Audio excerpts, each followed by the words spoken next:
Hey everyone, if you've ever wondered what's really going on behind your PCOS diagnosis, buckle up because I'm about to break it down in a way that makes total sense and will help inform so much. I know how confusing this can all feel at first because I have PCOS myself. And in my mid-20s, I didn't actually get my period for 2 whole years. Yep, 2. And when I finally started to figure out my own PCOS, I learned so much about my body that I ended up being able to have my 2 kids easily, even though my cycles were still far from perfect. So let's get into it. So a lot of people think PCOS is just a hormonal imbalance, but PCOS actually starts with insulin resistance. So what is insulin resistance? It's kind of complicated, but a big part of insulin resistance comes from genetics. Some of us are just wired this way and predisposed. And then diet and stress and sleep and movement all play a role on top of that, making it better or worse. Here's a simple way to think about insulin resistance. Insulin is like a key that opens the doors of your cells to let glucose, that's your blood sugar, in so your cells can use it for the energy that they need. But in insulin resistance, the locks on the doors get a little rusty, the keys don't work as well, so the cells stop responding like they should, plus there's fewer doors on each cell, which means that the glucose stays stuck on the outside of the cells, piling up in the bloodstream. And because your body really wants to get that glucose inside the cells where it belongs, it starts to make even more insulin. But now, that's also just floating around in your blood. So what does all this extra insulin have to do with your ovaries and your menstrual cycle? Well, when those high levels of insulin reach the ovaries and swirl around, they mess with the small little sacs inside the ovaries called follicles, the ones that are on deck to grow eggs inside. Now, when too much insulin surrounds these pods, these follicles, it triggers the cells that make them up to release testosterone. Now, a little testosterone in your body, in a body with a menstrual cycle, is totally normal. But too much testosterone causes a lot of issues, like messing up ovulation or stopping it entirely. Extra hair growth on your face and abdomen, more like bodies with higher testosterone, usually with penises.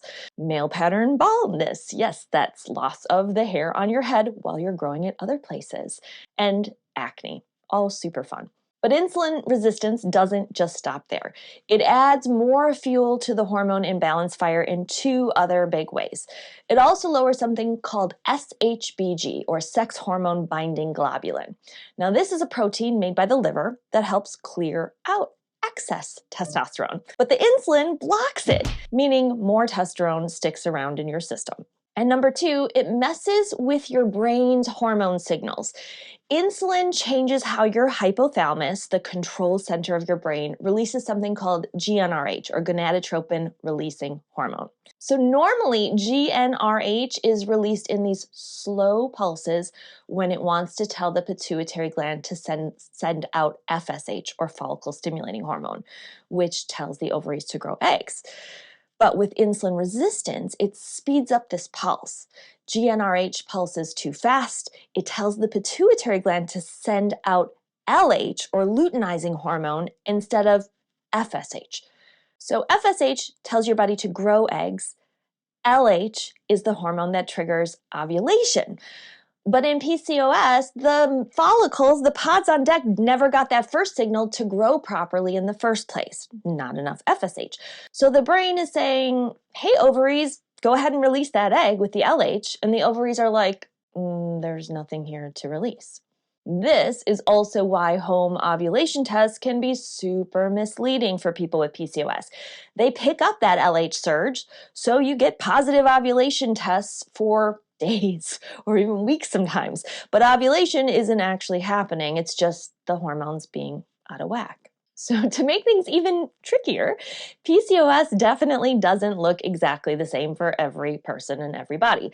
Some people have tons of follicles on deck in their ovaries, and some have excess weight around their belly and higher estrogen for these reasons, while others are more lean body types with lower estrogens and don't have the obvious weight gain and extra estrogen that comes with that. But at the end of the day, insulin resistance and extra insulin in the bloodstream is basically the main thing we can work on to improve fertility and PCOS. So what can you do about it? Well, managing insulin resistance is key again. So this can involve a lot of different options. You could eat in a way that stabilizes your blood sugar. That's not necessarily totally cutting out carbs, but it's about being smart and pairing complex carbs wisely with protein and fat and vegetables. You can do strength training and movement. That improves your insulin sensitivity to get the insulin back into the cells where it should go. You can manage stress and improve your sleep, which plays a huge role in hormone regulation by changing cortisol levels. And you can use supplements or medications like myoinositol or metformin that can help that insulin resistance and get the cells more energy. Last but not least, acupuncture and traditional Chinese medicine, or TCM, can be a great fit too. A study published in Frontiers in Endocrinology found that combining acupuncture with metformin, the common medication used for PCOS and insulin resistance, was better at improving insulin sensitivity of the cells than metformin by itself. This combination also enhanced ovulation rates and pregnancy rates both. Another review in PubMed Central highlighted that acupuncture effectively reduces insulin levels, regulates lipid or fat metabolism, and increases ovulation and pregnancy rates in PCOS patients with fewer side effects than more mainstream treatments, which is also very cool. I'll put all the information on the studies in the description. So if you're trying to get pregnant and you have or think you might have PCOS, I've got two really important resources for you. First, if you cycle at all, you've still got a chance at conceiving every time you ovulate. And timing is everything, especially when your cycles aren't perfect. So I created a free Trying to Conceive timing guide to help you understand when to try, even when ovulation is really unpredictable. Grab that at lifehealinglife.com under online education and fertility freebies. And second, let's get you overall more fertile and fabulous from your foundation and root all the way up.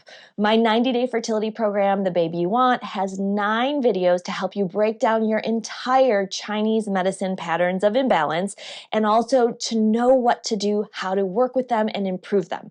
It's all in what I call the house module, as in your reproductive bits are like the nursery, and all of you is like the house. There's videos for the nursery too.